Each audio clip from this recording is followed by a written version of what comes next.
नमस्कार मित्रांनो, मी फिरोज शेख, शारदा शिक्षण संस्थेच्या सेकंड इयर क्लासमध्ये विद्यार्थी. तर आज आपण जाणून घेणार आहोत ई कॉमर्स म्हणजे नक्की काय आणि आजच्या या डिजिटल युगामध्ये ई कॉमर्स एवढं पॉवरफुल का आहे. तर सर्वात अगोदर ई कॉमर्स म्हणजे काय, तर ई कॉमर्स म्हणजे इलेक्ट्रॉनिक कॉमर्स होय. म्हणजेच काय, तर आपण इंटरनेटच्या माध्यमातून ऑनलाईन वस्तू व सेवांची खरेदी विक्री करतो. For example, Amazon, Flipkart, Meesho असेल, या प्लॅटफॉर्मवरून आपण डायरेक्ट वस्तू खरेदी करतो. यालाच तर ई कॉमर्स असे म्हणतात. तर आता आपण प्रमुख पाहणार आहोत ई कॉमर्सचे प्रमुख मुख्य 4 प्रकार.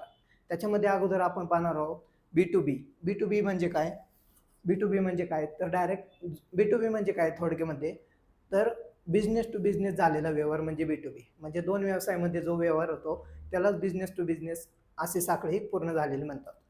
तर याच्यामध्ये फॉर एक्झाम्पल म्हणता येईल, टाटा स्टील हे एक अशी कंपनी आहे जी की लोकल कस्टमरला आपले प्रोडक्ट्स न विकता ते डायरेक्ट मोठमोठे कन्स्ट्रक्शन किंवा इन्फ्रास्ट्रक्चरचे मोठमोठे कंपनीज असतील त्यांना डायरेक्ट आपलं स्टील सप्लाय करते.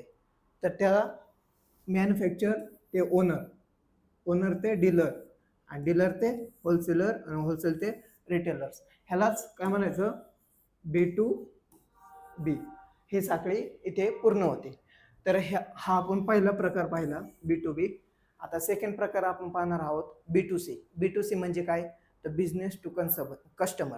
म्हणजेच काय, तर व्यवसाय ते ग्राहक यांच्यामध्ये थेट झालेला व्यवहार म्हणजेच काय, business B to C. For example, आपण ॲमेझॉनवरून डायरेक्ट वस्तूंची खरेदी करतो. म्हणजेच काय करतो, तर आपण डायरेक्ट मॅन्युफॅक्चर ते डायरेक्ट ग्राहक म्हणून वस्तूंची खरेदी करतो. त्यालाच काय म्हणता येईल, तर मॅन्युफॅक्चर ते कस्टमर या दोन्हींमध्ये झालेला व्यवहार, या दोघांमध्ये झालेला व्यवहार म्हणजेच काय, तर बी टू सी. बरोबर. तर आता आपण पाहणार आहोत 3 नंबरचा प्रकार, तो म्हणजे C to C. C to C म्हणजे काय म्हणता येईल आपल्याला, कस्टमर टू कस्टमर. म्हणजेच काय, तर ग्राहक ते ग्राहक. म्हणजेच जर फॉर एक्झाम्पल ऑइलॅक्स हा ॲप आहे, त्यामध्ये विविध प्रकारचे कस्टमर असतात. ते आपले प्रोडक्ट्स विविध प्रकारच्या कस्टमरला विकतात. म्हणजे फॉर एक्झाम्पल कार असेल, मोबाईल असेल, ते त्यांच्यामध्ये व्यवहार कसे होतात, तर ते आपले जे प्रोडक्ट आहे ते सेकंड हँड म्हणून दुसऱ्या कस्टमरला विकतात. म्हणजे त्यामध्ये काय दिसून येतं आपल्याला, की कस्टमर टू कस्टमर झालेला व्यवहार दिसून येतो. तर ह्याच्यामध्ये मॅन्युफॅक्चरचा ओनर हा कोण आहे, कस्टमर आहे. ओनरचा कस्टमर कोण आहे, डीलर. डीलरचा कस्टमर कोण आहे, होलसेलर. होलसेलचा कस्टमर कोण आहे, तर रिटेलर. तर ह्याच्यामध्ये पण आपल्याला कोणती साखळी दिसून येते, सी टू सी. बरोबर. आता फोर्थ नंबरचा शेवटचा हा प्रमुख आपण प्रकार पाहणार आहोत, तो म्हणजे C to B. C to B म्हणजे काय म्हणता येईल आपल्याला, कस्टमर ते बिझनेस ह्यांच्यामध्ये झालेला व्यवहार म्हणजेच काय, सी टू बी. म्हणजे काय, म्हणजेच काय, तर फॉर एक्झाम्पल एखादा फ्रीलान्सर व्यक्ती आहे आणि तो आपली सर्व्हिस डायरेक्ट बिझनेसला देत आहे. म्हणजेच काय, तर तो आपली सर्व्हिस बिझनेसला देतोय. म्हणजेच त्यांच्यामध्ये जो झालेला व्यवहार आहे त्याला आपण काय म्हणता येईल, तर सी टू बी ही साखळी पूर्ण झालेली म्हणता येईल. तर ह्याच्यामध्ये कस्टमर टू मॅन्युफॅक्चर ही साखळी इथे पूर्ण होती.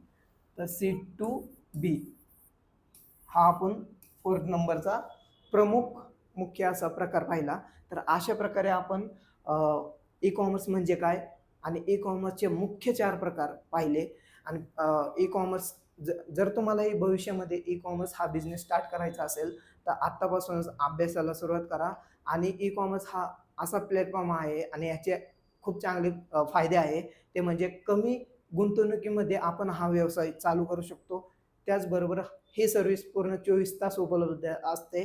आणि त्याचबरोबर ह्या बिझनेसचे ग्राहक एका स्टेट लेवल किंवा ग्लोबल लेवलचे नसतात, तर पूर्ण जगभर ह्याचे ग्राहक उपलब्ध असतात. तर अशा प्रकारे मी सोप्या भाषेमध्ये तुम्हाला ई कॉमर्स म्हणजे काय आणि ई कॉमर्सचे मुख्य प्रकार समजून सांगितले. तर पुढील भागामध्ये आपण ई कॉमर्सचे अनेक चांगले चांगले व्हिडिओ पाहणार आहोत. तर आमच्या चॅनलला कनेक्ट राहा. तर थँक्यू सो मच गाईज.